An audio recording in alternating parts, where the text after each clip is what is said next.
اور ایک بات میں عرض کروں کہ ہر عورت کا یہاں پر یہ سوال ہے کہ وہ کس طریقے سے اپنے بچے کو اس کے باپ سے نہ ملنے دے۔ مجھے سمجھ نہیں آتا کہ پاکستانی عورت جو اپنے آپ کو اتنا تعلیم یافتہ سمجھتی ہے اور جو اپنے آپ کو شعور مند سمجھتی ہے، کیا اس کے اندر اتنا بھی شعور ڈیولپ نہیں ہوا کہ اسے اپنے علاوہ بھی کسی کے حقوق نظر آئیں؟ اگر اس نے حقوق کی بات کرنا بھی شروع کی ہے تو اسے صرف اپنے حقوق نظر آتے ہیں، کسی اور کے حقوق نظر نہیں آتے۔ یہ ایک جاہلانہ اور خود غرضانہ سوچ کی عکاسی ہے کہ عورت صرف اور صرف اس کیس میں اپنا سوچ رہی ہے اور اسے بچے کے حقوق کا کچھ نہیں پتا۔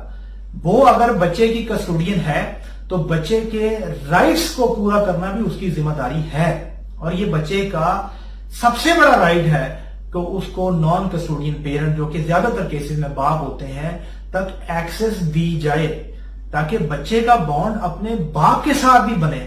اور اپنی ماں کے ساتھ بھی بنے، اور وہ ایکولی جو ہے اپنے باپ کی محبت بھی حاصل کر سکے، اپنی ماں کی محبت بھی حاصل کر سکے۔ پوری دنیا اس وقت شیئرڈ پیرنٹنگ کے کانسیپٹ کے اوپر چل رہی ہے، جوائنٹ کسٹڈی کے اوپر شفٹ ہو گئی ہے، لیکن یہاں پر اس حوالے سے ابھی وہی گھسا پٹا جو ہے گارڈینز اینڈ وارڈ ایکٹ لگایا گیا ہوا ہے، اور اس میں بھی چونکہ وہ بچہ رہتا ہی ماں کے پاس ہے، اور ماں کا پاس یہی کام ہوتا ہے کہ ہر وقت بچے کے ذہن میں یہ ڈیولپ کرتے رہنا کہ تمہارا باپ دنیا کا ظالم ترین انسان ہے، چاہے وہ خود سب سے بڑی مکار عورت ہو دنیا کی، لیکن وہ یہی اس کے ذہن میں فیڈ کر رہی ہوگی کہ تمہارا باپ ظالم ہے، اس کے گھر والے ظالم ہیں، اس نے ظلم کیا، اس نے تباہ کیا سب کچھ، اس نے خراب کیا، اس نے یہ کیا، اس نے وہ کیا۔ اور یہ نیگیٹیوٹی جب اس بچے کے ذہن میں بھرتی رہتی ہے تو آپ کو یہ بات پتا ہونی چاہیے پوری دنیا میں کہ ریسرچ پیپرز میں یہ بات چھپ چکی ہے کہ سنگل پیرنٹ کے ساتھ جو بچہ پرورش پا رہا ہے اس کے زیادہ چانسز ہیں کہ وہ بڑا ہو کر مجرمانہ عمل کے اندر انوالو ہوگا۔ وہ نشے پر لگ سکتا ہے، وہ چوری ڈکیتی کی وارداتوں میں ملوث ہو سکتا ہے، وہ اور طرح کے سائیکولوجیکل ایشوز میں اس کے اندر ڈیولپ ہو سکتے ہیں، وہ کل کو اپنے لائف پارٹنر کے لیے بھی مصیبت بن سکتا ہے اپنی ان نفسیاتی محرومیوں کی وجہ سے۔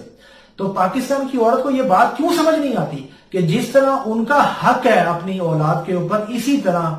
اس اولاد کا بھی حق ہے، یہ حق ہے کہ وہ اپنے باپ سے ملے اور اپنے باپ کے ساتھ جو ہے ایکول ٹائم سپینڈ کرے اور اس کو اپنی ضروریات بتائے اور اس کا باپ اس کی ضروریات پوری کرے، اس کو محبت دے، اس کو کانفیڈنس دے زمانے میں جینے کا۔ یہ عورتیں جو یہ سمجھتی ہیں کہ وہ اگر اپنے بچے کو اس کے باپ سے نہیں ملنے دیں گی اور ساری عمر اپنے ساتھ لگا کے بیٹھی رہیں گی تو یہ بچے کے حق میں کوئی بہتری کر رہی ہیں، ایسی عورتیں یاد رکھیں کہ خود بھی خوار ہوتی ہیں اور بعد میں بچوں کو بھی ذلیل کرواتی ہیں۔ وجہ شروع میں تو بہت اچھا لگتا ہے، گھر والے ساتھ مل جاتے ہیں کہ بھئی کسی طریقے سے جو ہے بس اس کو اس کے باپ سے نہیں ملنے دینا اور اس کے باپ سے ملادہ کر لیں گے۔ ماں یہی سمجھ رہی ہوتی ہے کہ وہ بہت اچھا کر رہی ہے، لیکن جو اس عورت کے ارد گرد جو لوگ ہوتے ہیں ان کے ذہن میں کچھ اور ہی سائیکولوجی چل رہی ہوتی ہے کہ بس اس بچے کو خراب کرنا ہے، اس کو ڈسٹرائے کرنا ہے، کیونکہ کل کو ہم تو اپنی لڑکی کی شادی کروا دیں گے، یہ کسی اور کے ساتھ ہم اس کو ایڈجسٹ کروا دیں گے، بچہ رولتا رہے گا، اور ہم اس طرح کر کے جو ہے نا کسی طریقے سے اس بچے کے ذریعے اس کے باپ سے انتقام لے لیں گے، جو کہ یہ غلط سوچ ہے۔ اور کیا ہوتا ہے کہ جو ماں شروع میں اپنے باپ اور بھائیوں کے جو ہے پیچھے لگ کر اس پر عمل کر لیتی ہے اور اپنے بچے کو اس کے باپ سے محروم کرتی ہے، جیسے جیسے وہ بچہ بڑا ہوتا ہے اس کی 100 ضروریات ہیں، جیسے جیسے اس کے اخراجات بڑھتے ہیں تو کل کو کوئی بندہ اس کے اخراجات نہیں اٹھانے کو تیار ہوتا، وہ اپنے بھائیوں کے آسرے پہ ہوتی ہے، اپنے بھائیوں سے مانگتی ہے، اپنے باپ کے آسرے پہ ہوتی ہے، کیونکہ وہ تو بیٹھی ہے اپنے باپ کے گھر میں، اس کا تو اپنا کوئی گھر بھی نہیں ہے، ٹھیک، اور وہ اپنے ساتھ ساتھ اپنے بچے کو بھی خوار کر رہی ہوتی ہے۔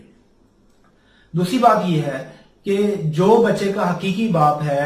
وہ اس کی ضرورتوں کو زیادہ بہتر طریقے سے انڈرسٹینڈ کر سکتا ہے یا ماموں کرے گا۔ کل کو اب جائیداد میں حصہ اس کا باپ دے گا یا ماموں دیں گے یا نانا دے گا، تو یہ صرف وقتی جذبات ہوتے ہیں کہ نانا ماموں جو ہے آگے ہو کے چوڑے ہو کے گھر کو تباہ کر دیتے ہیں، بچے کو خراب کر دیتے ہیں، اور بعد میں یہ عورت اپنی سروائیول کے لیے بھی دھکے کھا رہی ہوتی ہے۔ پھر اس کو زندگی کسی موڑ پہ جا کے احساس ہوتا ہے کہ جی یہ تو بڑی خواری والی زندگی ہے، تو چلیں اب دوسری شادی کا سوچتے ہیں، اور جب یہ دوسری شادی کا سوچتی ہے اور دوسرے مرد کو اپنی زندگی میں لے کے آتی ہے تو یہ بچے کے لیے ایک نیا چیلنج ہوتا ہے، کیونکہ بچہ کبھی بھی ذہنی طور پر اس شخص کو اپنے باپ کی حیثیت سے تسلیم نہیں کرتا. اس کے ذہن کے اندر ایک انتقامی کیفیت اس کی ماں کی وجہ سے پیدا ہوتی ہے. اور اگر تھک ہار کے عورت کو یہ لگے کہ بھی اب وہ نہیں چلا سکتی کسٹڈی، اور اس کو وہ اپنی کسٹڈی کی مدت پوری ہونے سے پہلے اس کے باپ کے حوالے کرنا بھی پڑے، تو وہاں ایک نیا چیلنج، کیونکہ باپ کے ساتھ اس بچے کا بانڈ بنا ہی نہیں ہوتا. باپ کے بارے میں پازیٹیوٹی تو اس کو سکھائی نہیں گئی ہوتی. اس کو تو ہمیشہ یہی سکھایا ہوتا ہے کہ تمہارا باپ دنیا کا ظالم ترین انسان ہے اور تم نے اپنے باپ سے نہیں ملنا، تمہارا باپ یہ ہے، تمہارا باپ بہت خطرناک آدمی ہے. اور وہ بچہ اپنے حقیقی باپ کے ساتھ ایڈجسٹ ہونے میں اس کو نئے چیلنجز کا سامنا ہوتا ہے، جو اس کے باپ کے لیے بھی مصیبت کا باعث بنتے ہیں، اس بچے کے لیے بھی مصیبت کا باعث بنتے ہیں. تو پاکستانی عورت کو اپنا شعور جو ہے وہ ڈیولپ کرنا پڑے گا، اس خودگردانہ سوچ سے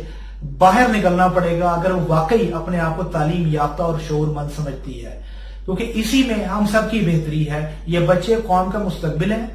اور یہ بچے اگر صحیح ان کی گروتھ نہیں ہوگی، یہ اگر نفسیاتی طور پر مضبوط نہیں ہوں گے، تو کل کو یہ لوگ ایک بیمار ذہنیت لوگوں کی حیثیت سے معاشرے میں بھی طرح طرح کے بگاڑ پیدا کریں گے.